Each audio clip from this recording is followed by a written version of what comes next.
Shalom Ouvracha, comme vous le savez, sur cette chaîne, nous n'avons pas de sujet tabou.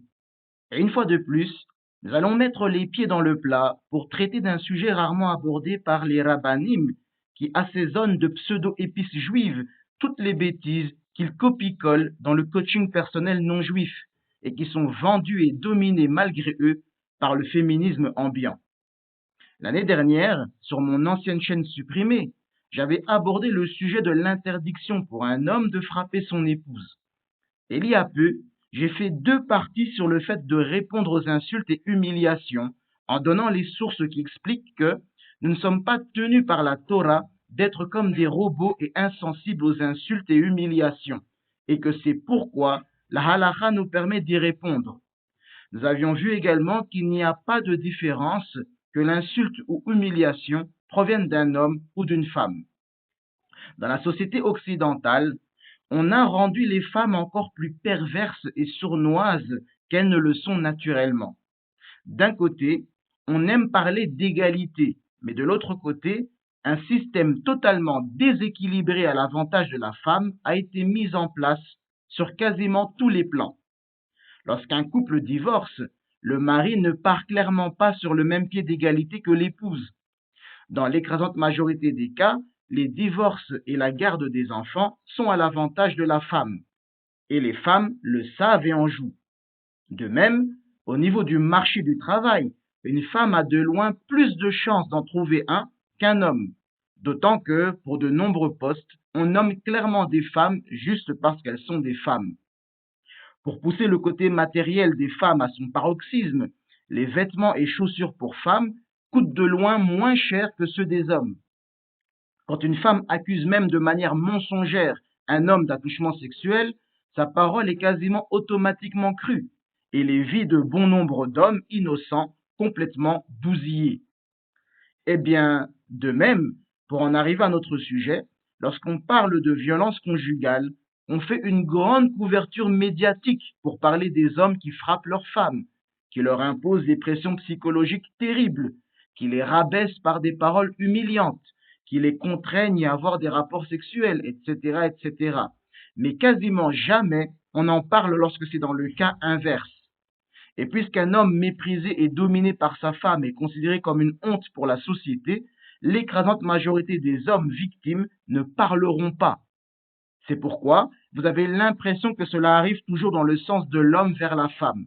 Mais c'est complètement faux. De très nombreuses femmes humilient au quotidien leurs maris par leur langue, les rabaissent, les traitent comme des moins que rien, les harcèlent et font du chantage affectif pour des rapports sexuels, même quand leurs maris sont fatigués d'une longue journée de travail.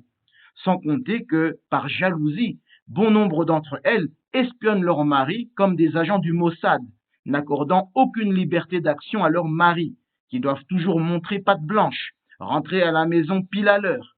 Un retard de 5 minutes, c'est un procès en infidélité qui commence. Je pense que vous ne vous rendez pas compte des pressions psychologiques que les femmes font subir à leur mari. Et malheureusement, quand le mari finit par craquer, c'est toujours lui le coupable. Il fallait supporter et courber le dos. Quant au plan physique, certaines femmes peuvent être aussi violentes, si pas plus, que des hommes. Ne vous mentez pas, les hommes battus, il y en a malheureusement énormément. Mais comme nous l'avons dit, s'en plaindre est une honte dans la société. Les hommes subissent donc sans rien dire. Et d'après des statistiques, seuls 3% des hommes victimes des coups de leurs épouses osent porter plainte. Ainsi, 97% ne le font donc pas. De même, il arrive fréquemment qu'une femme sorte les pires grossièretés et insultes à son mari.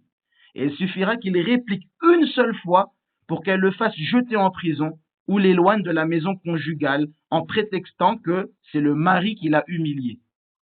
Une femme peut frapper son mari tous les jours pendant 20 jours. Si le mari riposte au 21e jour par ras-le-bol, il finit en prison ou voit les policiers débarquer pour lui tirer les bretelles. Les femmes savent que dans ces domaines, elles sont en position de force et qu'elles seront forcément plus crues que leur mari. Mais dans la halakha, il n'en est absolument pas ainsi. Nous n'avons pas la notion que la femme serait plus faible que l'homme et qu'on devrait donc tout lui excuser. Et nous n'avons pas non plus la notion que le mari ne doit pas riposter aux insultes et coups de son épouse. Le mari est le chef de famille, et en tant que tel, il est exigé d'une femme qu'elle craigne un minimum son mari. Celui-ci ne doit pas être un tyran dans sa maison, mais il doit néanmoins imposer sa crainte sur les Anshe Befo, les gens de sa maison. Et ainsi, il ne doit pas rester silencieux et les bras croisés face au mépris de sa femme envers lui, mais il se doit de la corriger comme il faut, pour la remettre dans le droit chemin. Et tout ceci va nous être illustré par la halakha suivante que vous avez à l'écran et qui est le commentaire du Rama sur le Shulchan Aruch, la partie Even HaEzer, le Siman 154, le Sérif numéro 3. Le Rama commence par nous dire que l'homme qui frappe sa femme commet une transgression au même titre que s'il frappe un autre co-religionnaire.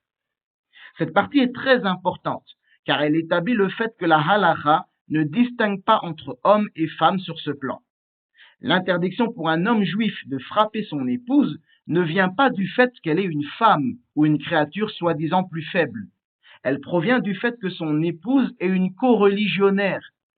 Or, puisque la halakha interdit à un juif de frapper un autre juif, eh bien, forcément, puisque son épouse est également juive, il a l'interdiction de la taper. C'est ça la vraie égalité. Je traite ma femme comme je traiterais n'importe quel autre juif, contrairement à la société qui prétend lutter pour l'égalité, mais qui cause en réalité des déséquilibres et des injustices en plaçant la femme sur un piédestal. Traiter la femme différemment parce qu'elle est une femme, c'est cela qui pervertit la femme. C'est parce qu'on lui a donné l'impression d'être spéciale que la femme en profite, abuse et fait n'importe quoi. Il faut la faire redescendre un peu et lui faire comprendre qu'elle est comme les autres et qu'on la traitera exactement comme on traite les autres. Et vous verrez plus tard dans cette halakha comment cela va s'appliquer. Pour l'heure, on continue et le Rama poursuit en disant que si le mari a l'habitude de taper sa femme, le Beth Din est en droit de le punir sévèrement, de l'excommunier, de le fouetter, d'user de toutes sortes de violences et de lui faire jurer de ne plus recommencer. S'il désobéit, certains disent qu'il faut le contraindre à divorcer, à condition qu'il soit averti une ou deux fois, car frapper sa femme n'est pas dans la tradition juive, c'est un comportement païen. C'est donc très clair que la halakha ne soutient aucunement le fait de battre sa femme. Et comme le dit le Rama, cela ne fait non seulement aucunement partie de la tradition juive, mais en plus, c'est une pratique païenne que certains juifs ont reprise. Et je l'avais effectivement expliqué sur mon ancienne chaîne supprimée qu'il n'existe aucune source juive permettant à un mari de battre sa femme, et que si des Rishonim l'ont permis, c'était à la suite de l'influence de l'islam sur eux, puisque ces Rishonim vivaient en terre d'islam, religion qui permet dans certaines circonstances de battre sa femme. Mais cela ne fait pas partie de notre religion et de nos lois, qui ne permettent aucunement de battre sa femme, puisqu'elles interdisent à un juif de frapper n'importe quel autre juif, y compris sa femme. Mais le Rama termine cette partie en déclarant que tout ceci n'est valable que si le mari est à l'origine des violences. En d'autres mots, c'est seulement quand le mari a donné les premiers coups qu'on est en droit de le punir sévèrement, de l'excommunier, de le fouetter, voire même de l'obliger à divorcer après lui avoir lancé quelques avertissements.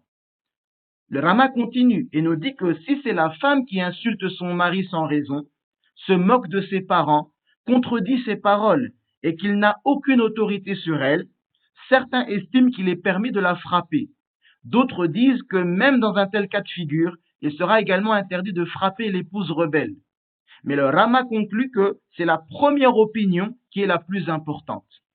En d'autres mots, si le mari a frappé sa femme à la suite d'insultes envers lui ou ses parents, ou a riposté aux coups que sa femme lui a portés, ou à la suite d'actes humiliants ou du mépris de sa femme envers lui, la halakha considère qu'il est en droit de le faire. Comme nous l'avions vu, répondre aux insultes, aux coups ou aux humiliations que d'autres nous font subir n'est que chose normale, car l'humain moyen n'est pas une machine pour ne rien ressentir. Un être humain n'est pas une serpillière sur laquelle n'importe qui peut essuyer ses pieds. De même que l'homme est censé aimer sa femme comme lui-même et l'honorer plus que lui-même, la femme est censée respecter craindre et servir son mari. Si elle le méprise en l'insultant sans raison, comme malheureusement beaucoup de femmes le font, ou qu'elle est la première à porter les coups, comme certaines femmes le font, ou qu'elle parle mal des parents de son mari, une femme ne doit pas s'attendre à ce que son mari reste les bras croisés sans rien dire ou faire. Il n'y a pas question ici de plus faible. Tu commences, tu assumes. C'est aussi simple que cela. Et ça, c'est l'illustration de l'égalité halakhique dont nous avions parlé plus tôt. La femme est une créature comme les autres. On n'a pas le droit de frapper autrui, donc on ne frappe pas sa femme non plus.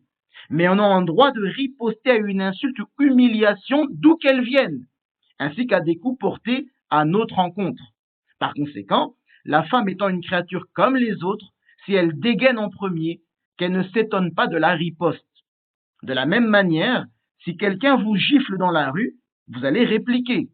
Si quelqu'un traite votre mère de fille de joie, vous allez vous battre pour l'honneur de votre mère. Pareil si votre épouse insulte votre mère ou votre père. Vous allez la voir mauvaise.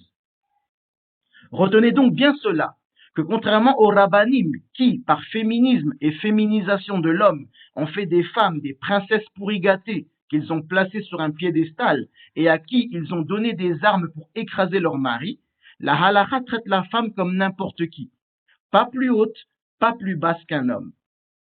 Le Rama poursuit en disant que si l'on ignore qui a commencé la bagarre, on ne croit pas le mari lorsqu'il accuse sa femme, car toutes les femmes sont présumées vertueuses, et on place entre eux d'autres personnes pour déterminer qui est le responsable de ce mal.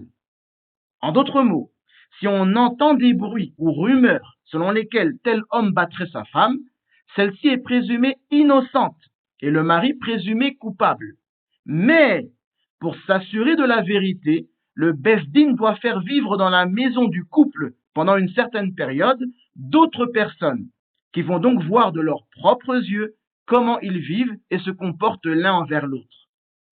Ces personnes rendront alors compte de leurs observations au Besdin, qui sur base de cela sera armé pour déterminer qui est vraiment responsable de l'atmosphère délétère dans le couple.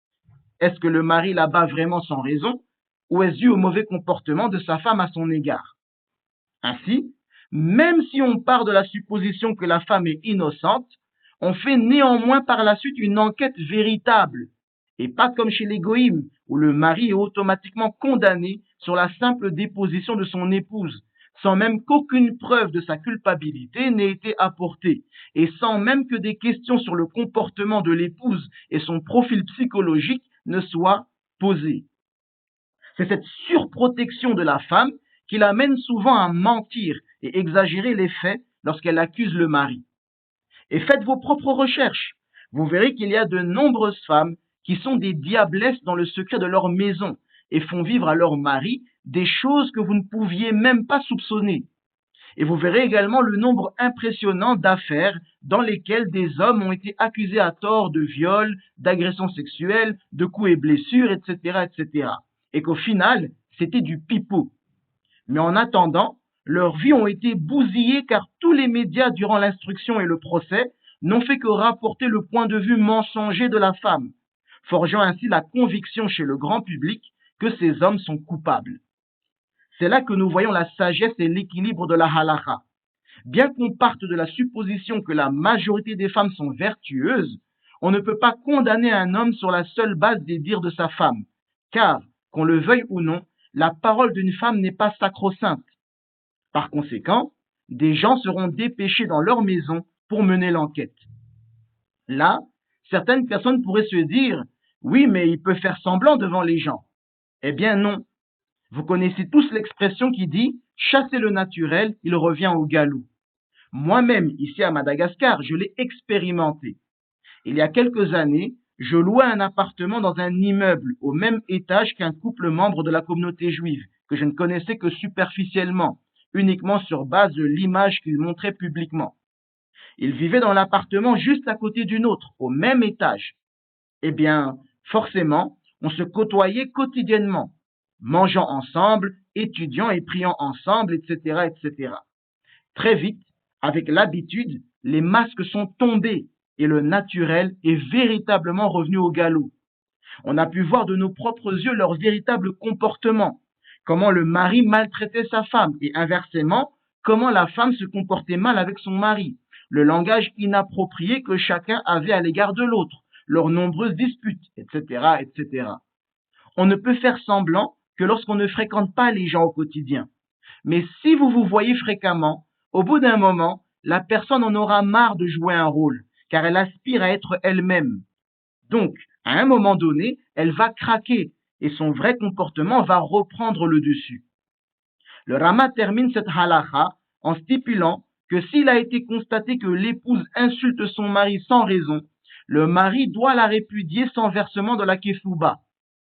Et il semble pour le Rama que cela n'arrive que lorsque ce genre de situation se répète fréquemment et après un avertissement, comme expliqué précédemment dans le Siman 115. En d'autres mots, ce n'est pas à la première insulte que le mari doit répudier son épouse, mais dans le cas où sa femme le fait fréquemment et commet régulièrement des abus de langage à son égard et que des avertissements lui avaient déjà été donnés. Il ne faut pas être comme certains couples chez les goïms qui divorcent dès la première tracasserie ou dès le premier écart. Il peut arriver qu'un mauvais comportement ne fasse pas partie de la nature de la personne, mais qu'une fois, elle a mal agi par colère, frustration, douleur, etc. Il faut donc pardonner cet écart qui ne ressemble pas à la personne. Mais lorsqu'on constate que c'est bel et bien la nature de l'homme de fréquemment taper sa femme, ou que c'est bel et bien la nature de la femme d'être grossière et méprisante envers son mari, il convient de les séparer par le divorce. D'où le fait que dans cette halakha, comme je l'ai mis en rouge, le Rama a utilisé la même expression, aussi bien pour l'homme abusif que pour la femme abusive. Il a employé l'expression de l'habitude. C'est seulement quand une chose se répète que l'on peut alors en tirer une conclusion définitive, pas lorsqu'il s'agit d'un événement isolé.